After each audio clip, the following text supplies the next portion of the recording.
मैं डॉक्टर देवेंद्र कुमार मिश्र, सहायक professor, JLS college Majhaulia, West Champaran, department of history. कल मैं आप लोगों से कॉर्नवालिस के द्वारा किए गए सुधार विषय पर चर्चा कर रहा था। उस चर्चा को आगे बढ़ाते हुए जो विशेष रूप से कॉर्नवालिस के द्वारा जो 4 सुधार किए गए थे, उसमें से प्रशासकीय सुधार और व्यापारिक सुधार पर आप लोगों से कल मैं चर्चा किया था।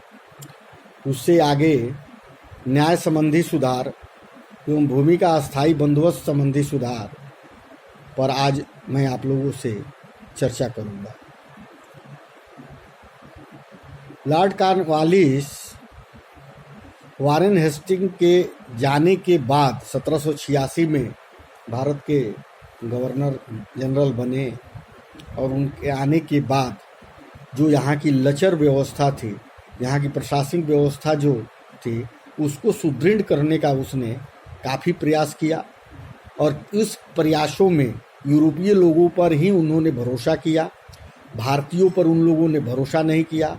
लेकिन उनके भी उच्च पदों पर नियुक्ति में किसी का वो पैरवी, किसी की सिफारिश और किसी की अयोग्यता को कभी उसने स्वीकार नहीं किया। योग्य लोगों को उसके अनुकूल ही, उन लोगों को प्रशासनिक क्षमता के अनुसार ही उन लोगों की पद दिया। और कम वेतन मिलने के कारण जो अधिकारी अपने प्राइवेट व्यापार के द्वारा जो पैसा कमाते थे, उन सब चीज़ों पर उन्होंने बंदिशें लगाई। और जो जिला कॉर्नवालिस ने बंगाल में जो जिला 35 जिला था, उसको घटाकर 23 जिला में बनाया और हर 20 किलोमीटर पर एक थाने की स्थापना की, जिससे लॉ एंड ऑर्डर ठीक रह सके। क्योंकि उस दरमियान यहाँ पर लोगों को बाहर आने जाने में बहुत सारे दिक्कतें होती थी। बोर्ड के सदस्य जो लोग अधिक थे, 12 थे, उसको घटा के उसने 5 किया कि कम लोगों को भ्रष्टाचार में संलिप्त होने का मौका मिलेगा, ईमानदारी रहेगी। औपचारिक रूप से उसने निजी व्यापार भी बंद हो गया। ये एजेंसी हाउस मुख्य रूप से नील और अफीम के व्यापार करते थे। क्या करते थे? ये जो लोग थे, उस समय नील की खेती होती थी और चंपारण में सबसे ज़्यादा नील की खेती होती थी। और उसी नील खेती को समाप्त करने के लिए गांधी जी ने प्रथम सत्याग्रह आंदोलन चंपारण से प्रारंभ किया था, जिसके बाद 1947 में हमारा देश आज़ाद हुआ था। अब हम आज आप लोगों से कॉर्नवालिस के न्याय संबंधी सुधार के विषय में आगे चर्चा करने जा रहा हूँ। न्याय के क्षेत्र में कॉर्नवालिस ने वारेन हेस्टिंग द्वारा प्रारंभ किए गए कार्य को आगे बढ़ाया। उसने सर जॉन विलियम, जो कंपनी विशेषज्ञ था, की सहायता से न्यायिक सुधार किए। किसके सहायता से? सर जॉन विलियम, जो कंपनी विशेषज्ञ था, उसके साथ मिलकर उसने न्यायिक सुधार किए। कॉर्नवालिस के पूर्व दीवानी न्यायाधीश केवल न्यायिक का कार्य करते थे और उन्हें लगान वसूली में कोई संबंध नहीं था, जिसके फलस्वरूप 1786 में संचालक मंडल ने आदेश दिया कि मजिस्ट्रेट, कलेक्टर और जज के कार्य एक ही व्यक्ति द्वारा किए जाए। किनका किनका कार्य? संचालन मंडल जो था वो एक आदेश पारित किया कि मजिस्ट्रेट, कलेक्टर और जज के कार्य को एक व्यक्ति द्वारा ही किया जाए, जिसके फलस्वरूप जून 1787 में कॉर्नवालिस ने इन 3 पदों को एक साथ मिला दिया। कौन कौन से पद को? मजिस्ट्रेट के पद को, कलेक्टर के पद को और जज के पद को। इन तीनों पद को एक जगह समाहित कर एक ही जगह कर दिया गया। 1793 में भूमि का अस्थायी बंदोबस्त करने के बाद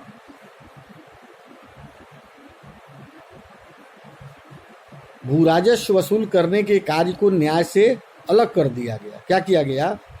1793 में जब भूमि का अस्थायी बंदोबस्त कर दिया गया, उसको भू राजस्व वसूल करने के कार्य को न्याय से अलग कर दिया गया। न्याय अलग हो गया, अब भू राजस्व विभाग अलग हो गया। दीवानी एवं फौजदारी अदालतों को 4 श्रेणियों में विभक्त कर दिया गया। छोटी अदालतें, जिला दीवानी, प्रांतीय दीवानी की अदालतें, सदर दीवानी अदालतें। कॉर्नवालिस ने प्रशासकीय, न्यायिक, पुलिस, राजस्व आदि के संबंधों में काफ़ी सुधार किए। उन्होंने कार्यान्वयन करने के लिए अनेक नियम, एक संहिता भी तैयार की। क्या किया? एक नियम का प्रारूप तैयार किया और उससे कॉर्नवालिस कोड कहा जाता था, जिससे उसको सारे कार्य करने में काफ़ी सफलता मिली। और उसने जो 3 पदाधिकारियों को, ग्रुप को एक जगह मर्जर कर दिया न्याय व्यवस्था के सुधार करने के लिए। अब बंदोबस्त व्यवस्था को अलग कर दिया, न्याय व्यवस्था को अलग कर दिया। इस सब से काफ़ी सुधार हुआ और 3 जो चीज़ें थी उसको मर्ज करके एक जगह लाके उसने कर दिया, जिससे कोई भी कार्य करने में काफ़ी सहूलियत होती थी। भूमि का जो अस्थायी बंदोबस्त का उसने जो किया। वारेन हेस्टिंग ने भू राजस्व प्रणाली के संबंध में अनेक प्रयोग किए थे। इनके पूर्व जो गवर्नर थे वारेन हेस्टिंग, वो इस प्रणाली के संबंध में कई तरह के प्रयोग किए, लेकिन उसे कोई विशेष सफलता नहीं मिली थी। इतने सारे प्रयोग करने के बाद भी जो उचित उसमें उनको सफलता मिलनी चाहिए वो वारेन हेस्टिंग को नहीं मिला था। लेकिन उसे कोई विशेष सफलता नहीं मिलने से जब कॉर्नवालिस भारत आया, उस समय 1 वर्षीय बंदोबस्त व्यवस्था लागू था। ठेकेदार कृषियों का शोषण करते थे। जो ठेकेदार थे कृषि का, वो एक तरह से शोषण करते थे और जो जमीन थे वो 1 वर्ष के लिए ही बंदोबस्त किया जाता था, जिससे कॉर्नवालिस की जमींदारों के साथ उदार दरों पर समझौता करने का आदेश दिया था, ताकि जमींदारों से समय पर तथा नियमित रूप से भू राजस्व प्राप्त हो सके। उस समय जो राजकीय व्यवस्था थी, जो जमींदार थे, जमींदार लोग वो गांव की तहसीलदारी करते थे और उनसे भू राजस्व सरकार को मिलता था। कॉर्नवालिस ने देखा कि प्रचलित भू राजस्व व्यवस्था से किसानों और जमींदारों दोनों की स्थिति बिगड़ती जा रही है। इससे जो 1-1 साल पर जो फिर दोबारा होता था, उससे जमींदारों को भी कोई फायदा नहीं था और जो लोग उसमें जो अपनी खेती करते थे उन लोगों को भी कोई खास फायदा नहीं था। इस सब चीज़ों को देखते हुए कॉर्नवालिस ने कहा कि जब सबकी स्थिति खराब होती जा रही है, तो जब भारत में वो पहुंचा, उस समय मैंने कृषि का व्यापार को गिरते देखा। कब? जब कॉर्नवालिस कहता है कि जब हम यहाँ के बागडोर को संभाले, उस समय हमने ये देखा, ये महसूस किया कि जब मैं भारत में आया, उस समय जो परिस्थिति यहाँ की थी उसको जब मैंने देखा और उसको समझने का प्रयास किया, तो उस समय मैंने देखा कि कृषि और व्यापार दोनों गिरते जा रहे हैं। उस समय खेतिहर और जमींदार निर्धनता के गर्त में डूबे जा रहे थे और महाजन की समाज के सबसे अधिक संपन्न अंग थे। 22 मार्च 1793 को कॉर्नवालिस ने भूमि के अस्थायी प्रबंध को करने की घोषणा की। कब? 1793 22 मार्च को उसने ऐसा एक नियम बनाया कि भूमि के अस्थायी प्रबंधन को करने की घोषणा की। भूमि का अस्थायी बंदोबस्त के बारे में हम और भी बातें आपसे करेंगे और ये प्रयास करेंगे कि इसको आपको अच्छे तरीके से इसमें बता सके। और जहाँ तक सवाल है कॉर्नवालिस का, उसने वारेन हेस्टिंग के जाने के बाद और उस बीच में 1.5 साल जो तक मैकफर्सन जो गवर्नर रहे, और जब 1786 में लॉर्ड कॉर्नवालिस गवर्नर बन के आए, तो उसने काफ़ी सुधार किया। चाहे वो प्रशासकीय सुधार हो, व्यापारिक सुधार हो, न्याय संबंधी सुधार हो या भूमि का अस्थायी बंदोबस्त करने की व्यवस्था हो, इन सारी चीज़ों में कॉर्नवालिस ने काफ़ी सुधार किया। और भूमि का जो अस्थायी बंदोबस्त किया, उससे काफ़ी लोगों को विश्वास जागृत हुआ और खेती में उन लोगों ने काफ़ी मेहनत किया और ज़मींदारों को भी फ़ायदा हुआ और जो ठेकेदार थे उन लोगों को भी काफ़ी फ़ायदा हुआ। न्याय संबंधी व्यवस्था में भी आमूलचूल परिवर्तन किया, व्यापार में उसने आमूलचूल परिवर्तन किया, प्रशासकीय सुधार में उसने कई तरह के बदलाव किए, जिसके कारण वहाँ की प्रशासनिक व्यवस्था काफ़ी सुदृढ़ हो गई। और उसके कार्यकाल में जो भय का माहौल था उसमें काफ़ी कमी आई। कॉर्नवालिस का जो बंगाल के 35 जिलों को घटाकर 23 जिले करने का जो निर्णय था वो काफ़ी कारगर सिद्ध हुआ।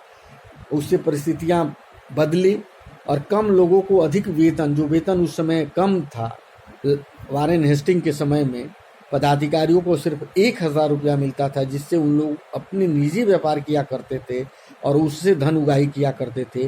उन सारी चीज़ों पर उसने पाबंदी लगाई और अपने तरह से उन लोगों का वेतन बढ़ाते हुए उन लोग को ईमानदारी से कार्य करने की ओर प्रेरणा से प्रेरित किया और जिससे हर चीज़ों में काफ़ी सुधार हुआ और उस सुधार से कॉर्नवालिस का समय बहुत ही अच्छा रहा। इन्हीं सब शब्दों के साथ मैं आप सबों से विदा लेता हूँ। पुनः अगले